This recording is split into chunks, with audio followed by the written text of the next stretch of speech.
In 1 week in April 1970, 17,000 mothers and their newborn babies were asked to take part in a survey to find out more about the first week of life. This became known as the 1970 British Cohort Study, BCS 70. The study followed these babies as they grew and continues to do so today. This year the study turns 50, and so welcome to 50 Years of Life in Britain, a podcast celebrating half a century of the 1970 British Cohort Study.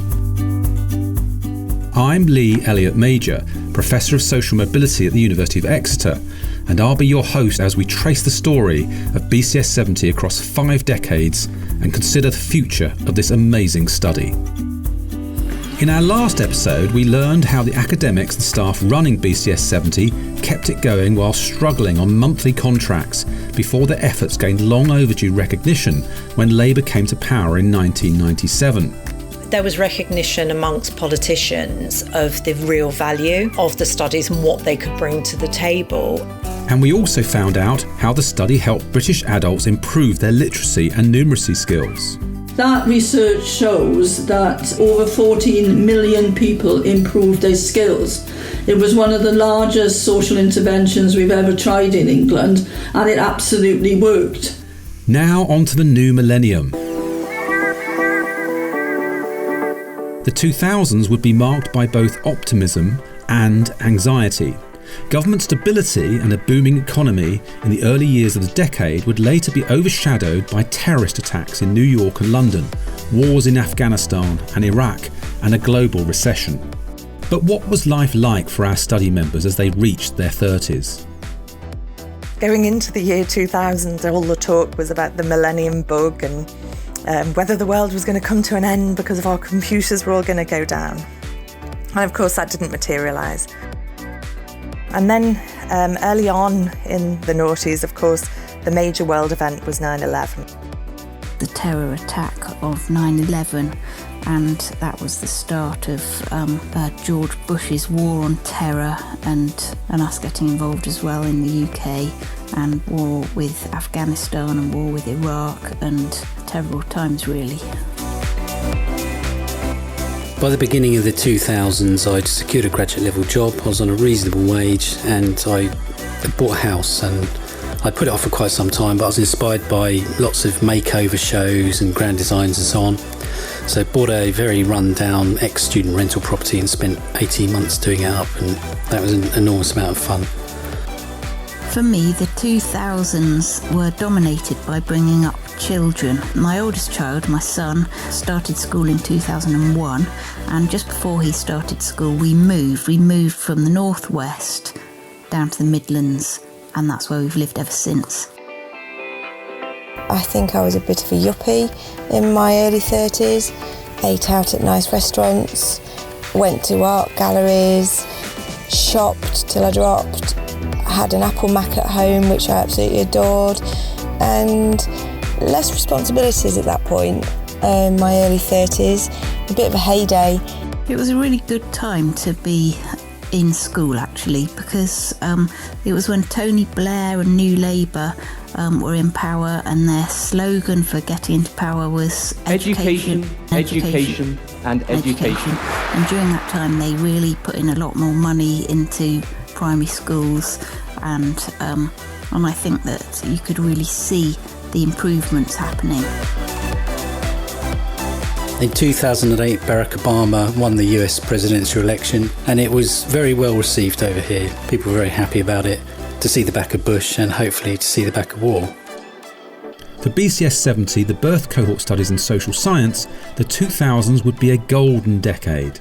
With the study becoming greatly valued by scientists and policymakers, it was funded to meet participants on 3 occasions at ages 30, 34 and 38. Researchers from across the globe started using BCS 70 alongside other birth cohort studies to see how members of Generation X were faring compared with other generations. This led to a series of important new findings on education, employment and social mobility, which would continue to influence public and scientific debate for years to come. And with New Labour funding the Millennium Cohort Study, the first new birth cohort since 1970, another jewel would be added to the already glittering crown of British social science. This week we'll be chatting to Dr. Jo Blanden, Reader of Economics at the University of Surrey, who will discuss her research on social mobility. We'll also be speaking to former Universities Minister Lord David Willetts about the impact of BCS 70 and the cohort studies on government thinking. And we'll be hearing from study members about their changing lives and new responsibilities as 30-somethings in the new millennium. But first we catch up with Professor Heather Joshi. Heather is a former director of the Centre for Longitudinal Studies and one of the founders of the Millennium Cohort Study. She told us about her ongoing BCS 70 research on the gender pay gap and her influential study looking at working mothers and children's development. So can you tell me a bit about your own research? You've done loads of work on the gender pay gap, which has become increasingly focused on in public policy and debate. We can use all 4 of the cohort studies now to sort of track this progression over time, in that the education and work experience related gaps are coming down across cohorts. But within any one cohort, they get worse because the 20-year-olds have got this, more or less the same work experience, whether they're men or women. And by the time they're in their 40s, women have had a lot of time out and men have not. So that drives their wages apart, whatever cohort they're in. But if they're in a more recent cohort, the pay gap comes down. And for the 1970 cohort, which is what we're particularly interested in here, we can see that there was about somewhere around a 10% penalty for being female, which has been following them through so far from age 26 to age 42, whereas in the previous cohorts that kind of gender premium was bigger, like 15 or 16% for the 1958 cohort. Can you say anything about, particularly on gender pay and things like that, was there any impact that you're aware of on policy or indeed practice? Well, the work that I did on the impact on children of mothers' employment was initiated in collaboration with an MP who's now the mother of the house. Who is that, Heather? Harriet Harman. Oh, Harriet Harman. That Labour government was interested in reforming the institutions about parental employment. We looked at the children of the 1970 cohort who were the subject of a sub-study when their parents were aged 34. So their mothers were asked to rate their behaviour, and they were given cognitive tests in maths and reading, so that there was a way of connecting children's development, children's outcomes with what their home background and what their parents had been doing since they were born. The children whose mothers had gone out to work were on the whole doing better than the children whose mothers hadn't. So then we say, well, that's all because the children's mothers go out to work. They have got some other characteristics that are associated with their being employed and with their children doing well. And when we control for that, we still didn't unearth any negative association. So I think the results of our study helped encourage them to proceed with those policies, because it was an idea whose time had come. Increased maternal employment was accompanied by childcare, leave for fathers, flexible working, a whole package. And what year did that come in then? Just to remind us, so what year did those policies come in? Well, the maternity leave policies were being introduced gradually in 2002-03. The National Childcare Strategy had been announced in 1998, but Sure Start was being rolled out, taking different forms. I think it was about 2004-05 that they went really big on opening centres, a large number of centres with a big emphasis on childcare and maternal employment. The shared parental leave didn't come in until about 2010 with the coalition government. What's it been like for female members of the study as they've tried to balance motherhood with their careers? Here, Gillian shares her thoughts.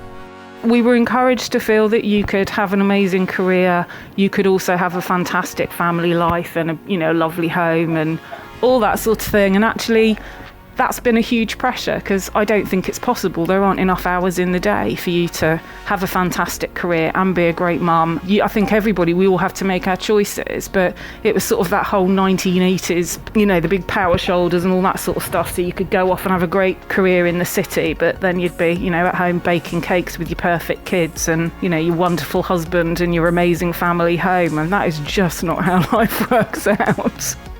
Not for me, anyway. We were led to believe that we could have it all, and that's just not possible. And it leads to almost like a sense of failure that you haven't managed it, which doesn't mean that I'm dissatisfied with my life at all, but it's just, it hasn't worked out the way I thought it would. I'm not that power person in my career, or, and I'm an average parent, because it's quite hard work and challenging. It was a peculiar time, I think, and it did put a lot of pressure on people, but maybe other generations feel that as well.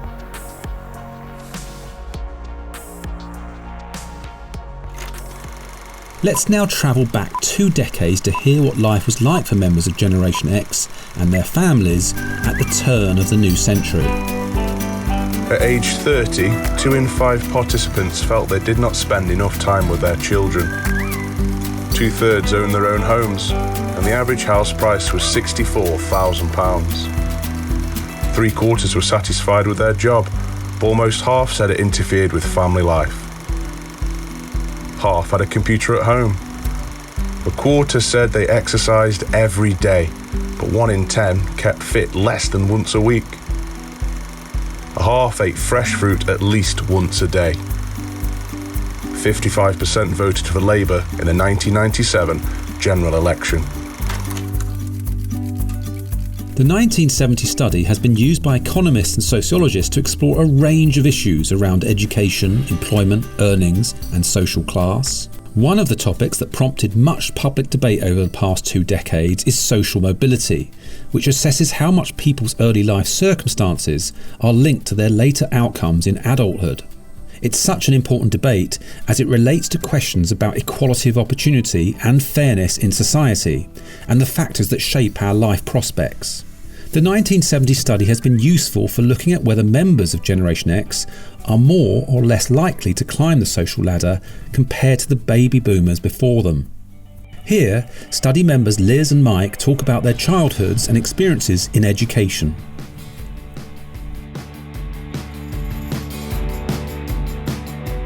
Aspiration wasn't really a thing in our household, and certainly not in my school. I didn't even understand what the word university meant. There was no sense of this is what you do next, and so on and so on. Most people in my school were just looking forward to the day they finished school so they could work down Tesco and enough money for a few beers on a Friday night. That was kind of the limits of thinking in my social crowds. However, being part of that apprenticeship programme, I was sort of mixing with different people who, considered education part and parcel of everyday life. So I completed 4 years of night school, doing a BTEC in engineering, and by the end of the training programme, they had done an aptitude test for university candidates and said, look, you're very much in the squad, as it were, so if you wanted to do that, that's absolutely your right to do so, which I ended up doing. So I joined the first year engineering degree programme, and by the end of that I decided I wanted to change tack and I transferred to art school.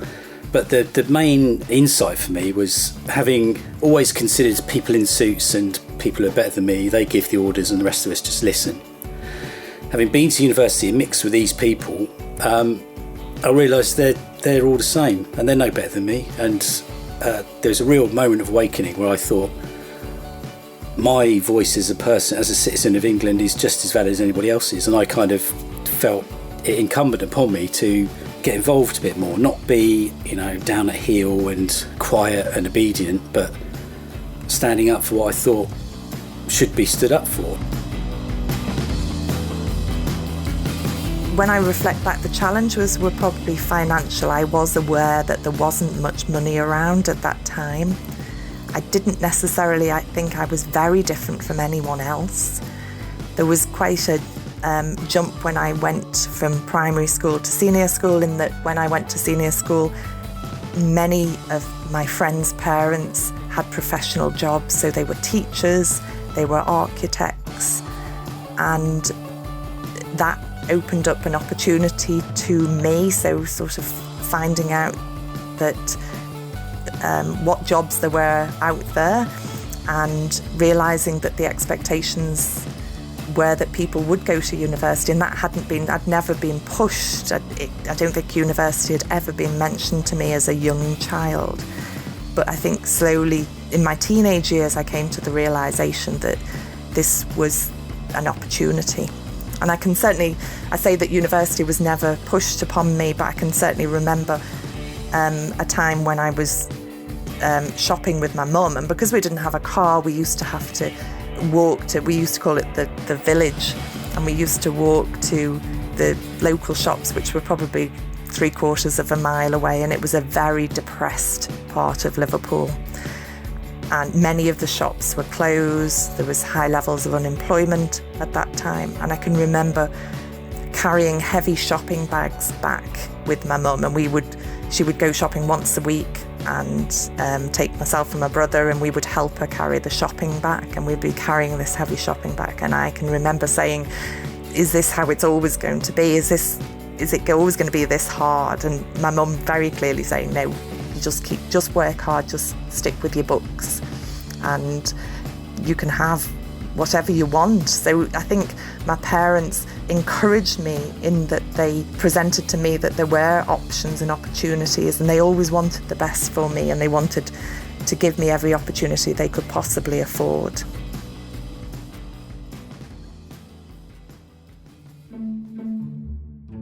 Dr. Jo Blanden, reader in economics at the University of Surrey, told us how BCS 70 and the cohort studies have informed debates on social mobility.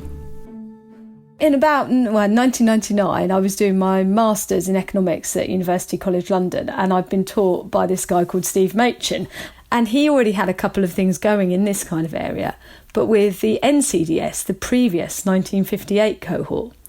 So he'd already done a study which looked at how family background affected children's outcomes in that data, and demonstrated in that those who came from a disadvantaged background had a higher chance of a number of negative outcomes in later life, like being out of work, having low qualifications, having a child outside of marriage, and even being in trouble with the law. So in my master's dissertation, I started this process by doing a comparative study of how being brought up in disadvantage affected later outcomes in both the NCDS and BCS. But I do remember that it was striking that if parents reported they had experienced financial difficulties, this seemed to be more important for later outcomes in the later cohort, the BCS, than in the NCDS. So this was the first hint, really, that social mobility might have got worse for children growing up in the late 70s, early 80s, than for those growing up in the 1960s. So it's amazing, isn't it, these things? Because it was all about timing, wasn't it? You know, so how many people would love to do a master's and PhD thesis that had so much impact? And you obviously spotted something that was really interesting, but it was the sort of right time, right place. Yeah, absolutely. And in fact, I carried on, as you say, into my PhD thesis to look at this question of intergenerational income mobility that others had already started, but with this new BCS data. So that was really interesting. And what we then found out, of course, is that the whole of the intergenerational income mobility, so the relationship between family income when you were growing up and your own earnings when you were an adult, had got stronger in the BCS compared to the NCDS. So I think the really interesting thing about the BCS is that it enabled us to do this kind of comparison and really find out a lot about how people born in 1970, how their lives were different from those who were 12 years older. And this was a really important point to look at, because it was in kind of Thatcher's Britain, when inequality was rising, and, people were potentially having some people were having a difficult time and some people were doing really well. So it's a really important point in time to look at. And the fact that social mobility was lower than it had been previously really emphasised how important it was to think about why some people were facing more or less advantages in life. But to what extent, Jo, given your work, do you think that education drives social mobility? I think it's really clear that education is important. The first thing we did when we found that there was differences in intergenerational income mobility between the cohorts is to try and find out why. So if you can see that over time education's become more determined by family background, and then you also find that education's got big, people with more education earn more and have higher incomes and standards of living, then you can kind of think, okay, education's probably quite an important reason why things have changed. So it was actually the case that the great majority of the increase in intergenerational persistence that we saw between the cohorts could be accounted for the strengthening of the relationship between parental income and children's performance in the education system. And this was backed up actually by some other work that I did with Steve, which looked at who benefited from the expansion in the share of young people going to university, because we know that a lot more people got university educations in the BCS compared to the NCDS. And we found that actually a lot of the people who benefited were actually quite rich. They were from quite well-off backgrounds, sort of the top 20%. And that's actually been something that kind of continued after that as well. I think we can say, Jo, that your work had a huge impact. But I guess I wonder what you feel now, nearly 20 years on, of whether government policy actually has been improved or not in relation to what you found. What are the pluses and minuses in that? We made loads of presentations in government about it, including at one point a meeting in the number 10 cabinet room when Brown was Prime Minister. Okay, and that's been hugely important for all sorts of policies. It led to the set up of the Social Mobility Commission, led to all sorts of policies on intervening with children very early, because we found out that these gaps opened up early in the BCS. So things like nursery places, family nurse partnerships, health visitors, Sure Start, and also the fact that it emphasised the importance of education for where people ended up in life has meant, that people are really, really conscious of inequalities in access to education. And a lot of that is what's behind the widening participation agenda, some of the work that the Office for Students has done. All of those things are really fundamentally influenced by the BCS as well as other data sets. It's definitely a good timing issue here. This was exactly what they were thinking about. Tony Blair had said when he came into office, I don't mind about inequality between the richest and poorest in adults, but there was an implication that he did care about the impact on children. And of course, child poverty was a massive issue at that point as well.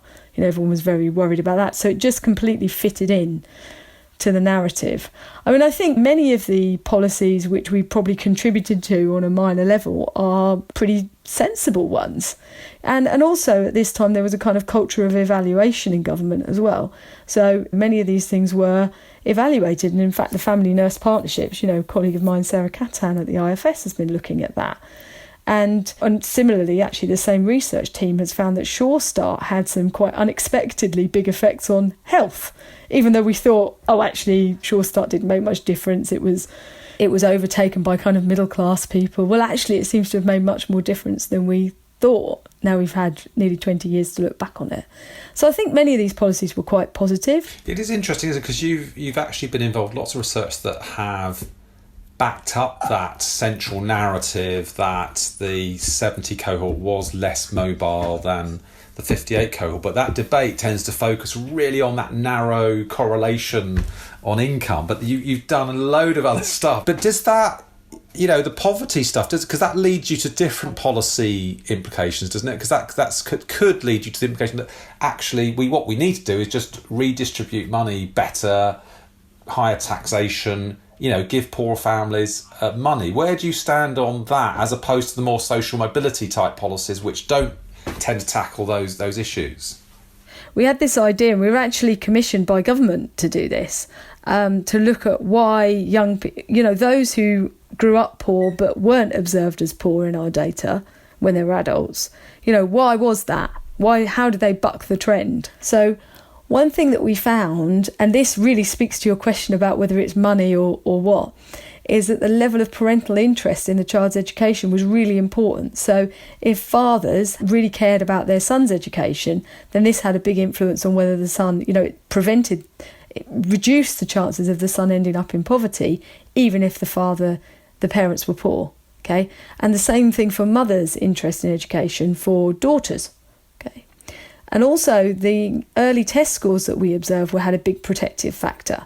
And okay, of course, these kids are probably going to end up doing better in their education because they had a higher early ability. So education's coming into it there as well. And it actually showed that for boys, being in a classroom with more able children actually reduced their chances of ending up in poverty. So there's a kind of peer group effect. I know it's early days and you won't have data on it yet, but just from what you can see happening in the COVID crisis, and there has been some rapid research done that's showing that possibly gaps are widening again.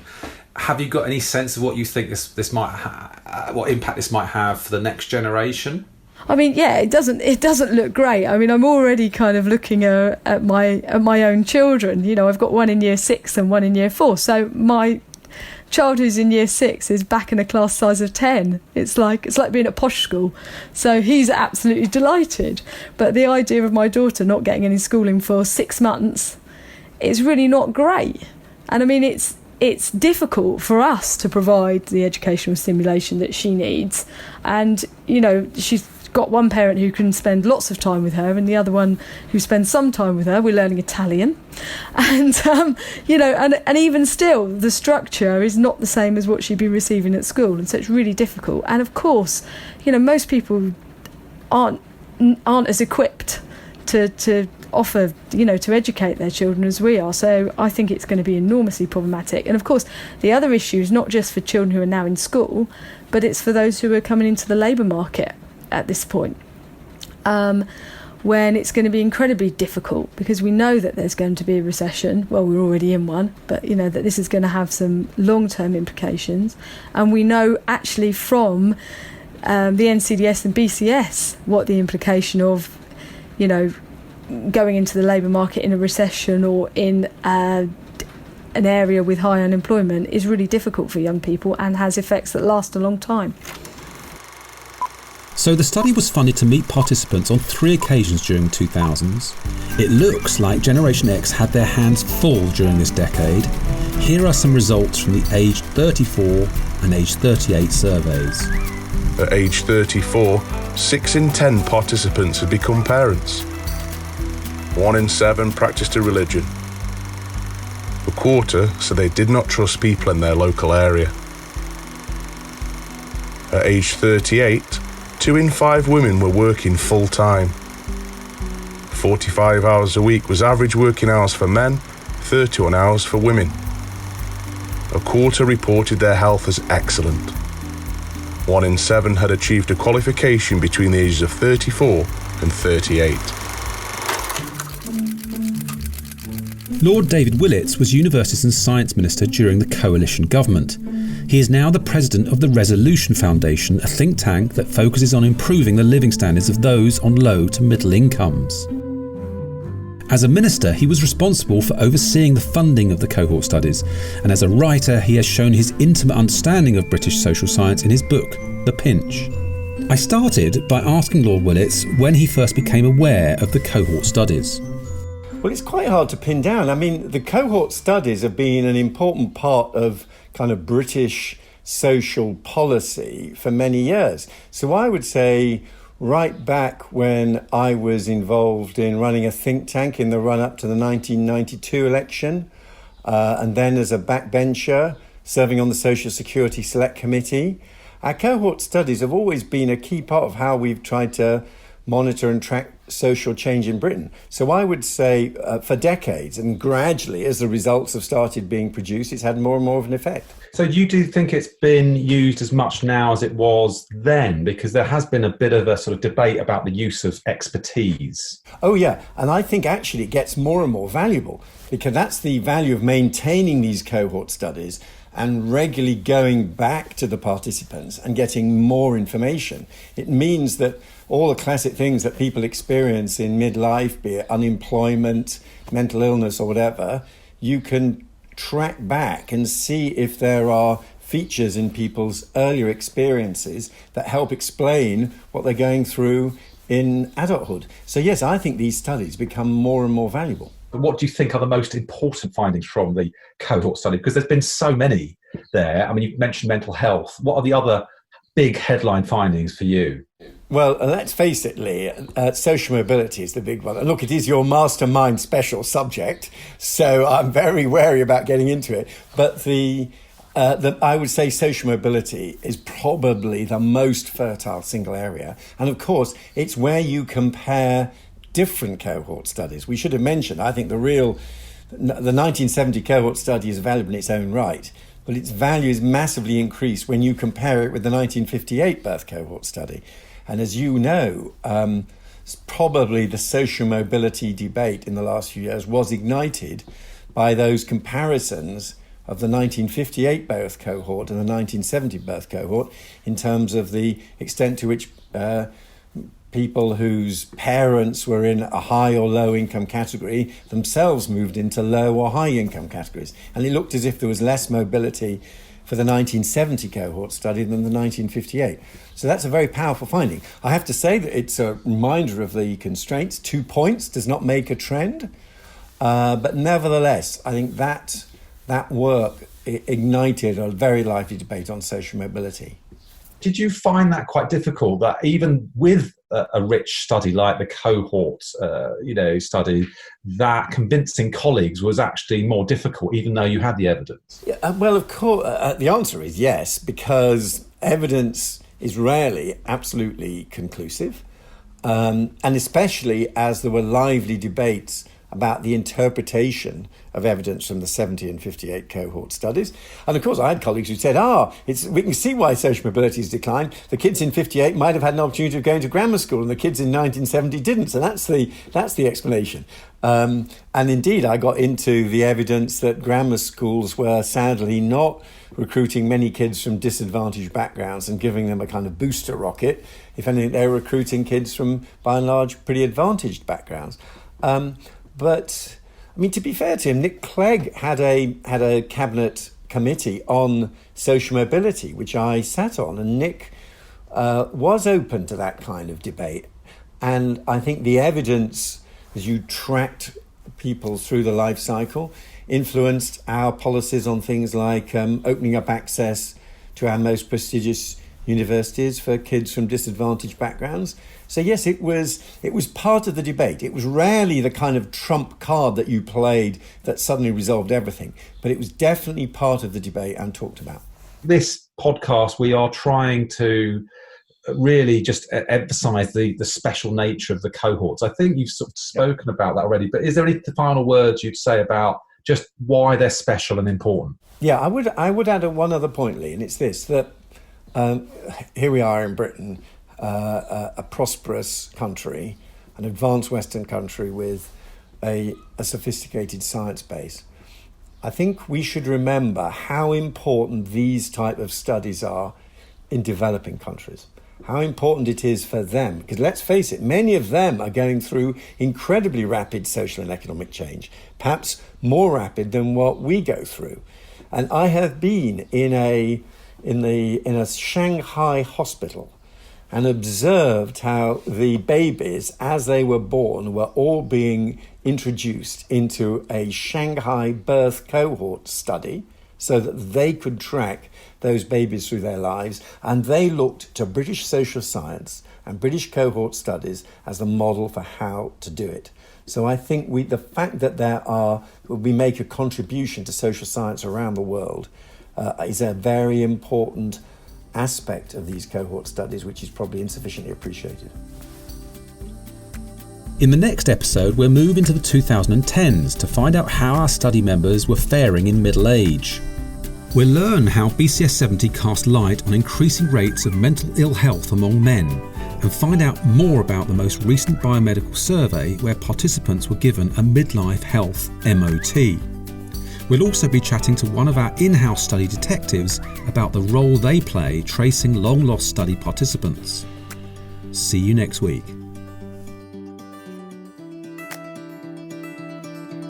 50 years of life in Britain, powered by UCL Minds. I hope you subscribe to join the celebration.